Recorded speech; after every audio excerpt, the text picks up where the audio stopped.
Hello friends, welcome to my channel. तो आज मैं आपके साथ तिल के लड्डू की रेसिपी शेयर कर रही हूँ। पुराने ज़माने के लोग सही कहा करते थे कि तिल में बहुत ही ज़्यादा कैल्शियम होता है और इसकी तासीर साथ ही साथ गर्म होती है। तो ये ठंड में खाने में बहुत ही लाभकारी होता है। इसको खाने से हमारे जोड़ों में या हड्डियों में दर्द नहीं रहता और कैल्शियम की मात्रा पूरी हो जाती है।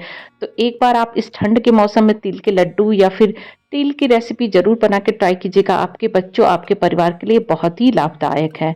तो चलिए, सबसे पहले हम तिल के लड्डू बनाने के लिए खोया तैयार कर लेते हैं। आप चाहें तो खोया मार्केट से भी ला सकते हैं।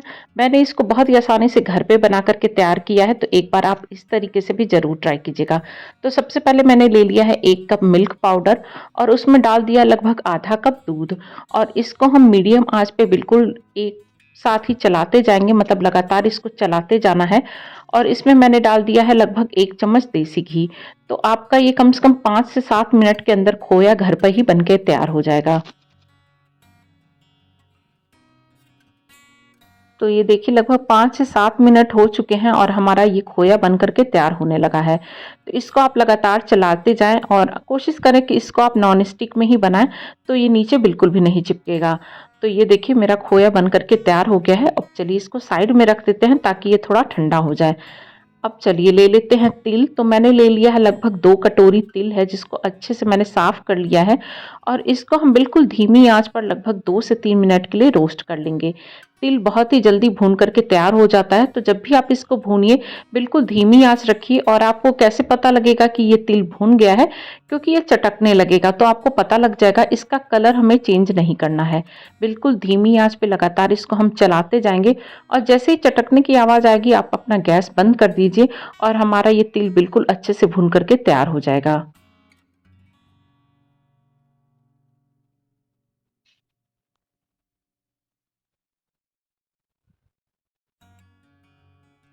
तो ये देखिए, तिल भून करके तैयार हो चुका है। अब मैंने इसको एक प्लेट में निकाल लिया है। अब हम इसको बहुत ही अच्छे से ठंडा कर लेंगे, मतलब बिल्कुल इसको ठंडा कर लेना है। तो ये देखिए, हमारा तिल बहुत ही अच्छे से ठंडा हो गया है। ठंडा करना इसका बहुत ही ज़रूरी है। तो जब तिल ठंडा हो जाएगा तो हम इसको पीस लेंगे। तो पीसते वक़्त आप ये ध्यान रखिए, 1 मुट्ठी तिल को हमें साबुत ही अलग कर लेना है, जिसका हम यूज़ लड्डू में करेंगे। और बाकी तिल को हम बिल्कुल पल्स रेट पे इसको पीस लेंगे, मतलब कि मिक्सर को एक बार बटन को पीछे और एक बार आगे करते हुए हमें इस तरीके से पीसना है। अगर आप इसको लगातार चलाएँगे तो जो तिल है उसमें से तेल निकल आएगा। तो हमें इसे लगातार नहीं चलाना है, पल्स रेट पे इसको पीसना है और बिल्कुल 1 से 2 मिनट के लिए इसे पीसेंगे। बहुत बारीक नहीं पीसना है। आप देख सकते हैं ये दरदरा ही पीस करके तैयार हुआ है। अगर आप इस तरीके से इसको पीसेंगे तो लड्डू बहुत ही अच्छे बन करके तैयार होंगे। तो चलिए उसको भी साइड में रख देते हैं और हम ले लेते हैं सूखा नारियल का गोला, जिसको मैंने कद्दूकस कर लिया है। इसकी क्वांटिटी आप अपने हिसाब से रख सकते हैं, मतलब अगर आपको नारियल ज़्यादा पसंद है तो आप ज़्यादा मात्रा में डाल लीजिए, आपको कम पसंद है तो कम डालिए या नहीं पसंद है तो आप इसको बिल्कुल भी मत डालिए। और इसकी जगह आप चाहें तो नारियल का बुरादा भी यूज़ कर सकते हैं। अब चलिए, जो कद्दूकस करके ये नारियल रखा था इसको भी बिल्कुल लगभग 10 से 20 सेकंड के लिए हम धीमी आँच पर सेंक लेंगे।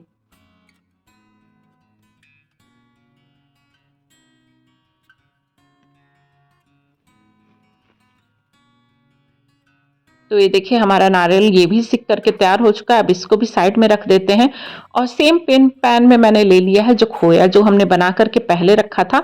इसको हम ले लेंगे, बिल्कुल धीमी आंच कर लिया है मैंने और खोया को मैं पैन में डाल के लगातार हम इसको चलाते जाएंगे।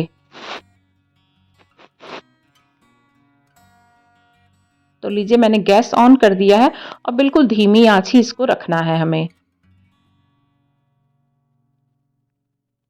अब इसी खोया में मैंने ले लिया है 1 कटोरी कद्दूकस किया हुआ गुड़।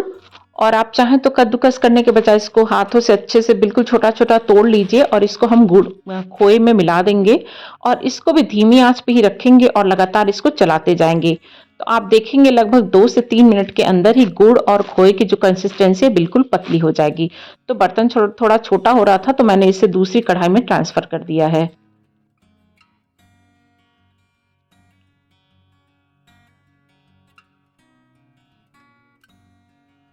तो आँच इस समय बिल्कुल आप धीमी ही रखें और इसको लगातार चलाते जाएँ।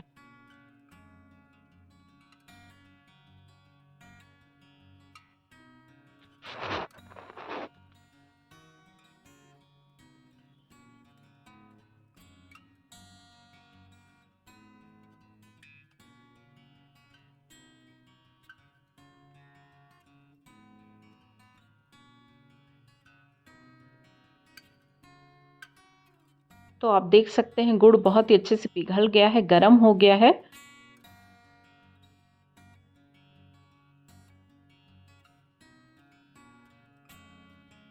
और इस तरीके से आप चलाते जाएँगे तो जो गुड़ और खोया है वो अच्छे से मिक्स हो जाएगा और कंसिस्टेंसी बिल्कुल इस तरीके से हो जाएगी जैसा कि आप वीडियो में देख सकते हैं। तो अब मैंने गैस को बंद कर दिया है और हम गैस बंद करने के बाद भी इसको चलाते रहेंगे, नहीं तो ये नीचे से जल जाएगा।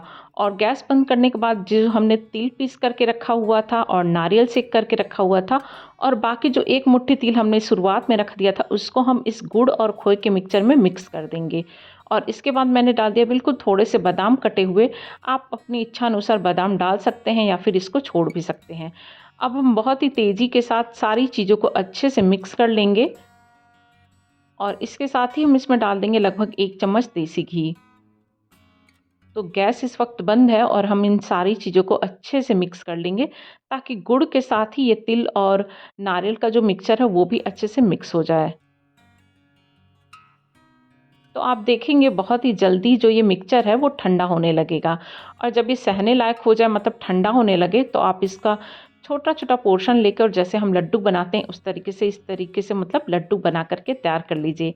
ये लड्डू बहुत ही जल्दी बन करके तैयार होता है। अगर आप बेसन का लड्डू या फिर आटे का लड्डू बना चुके हैं तो आप देखेंगे कि ये जो तिल के लड्डू हैं बहुत ही आसानी से बन करके तैयार होते हैं क्योंकि गुड़ जमने लगता है और हमें ज़्यादा इसमें मेहनत नहीं लगती है। लड्डू बहुत ही जल्दी झटपट बन करके तैयार हो जाते हैं।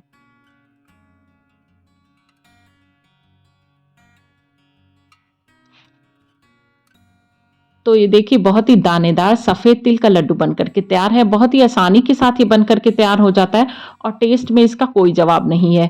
आप चाहें तो गुड़ की मात्रा घटा और बढ़ा करके इसको बहुत ही मीठा या फिर कम मीठा भी बना सकते हैं। तो कैल्शियम का ये बहुत ही अच्छा रिसोर्स है, तो एक बार आप इन सर्दियों में अपने परिवार को ये लड्डू बना कर के ज़रूर खिलाइएगा और मुझे ज़रूर बताइएगा कि आपको ये कैसा लगा। अच्छा लगेगा तो लाइक शेयर ज़रूर कीजिएगा। मिलते हैं अगली रेसिपी के साथ, तब तक के लिए बाय बाय।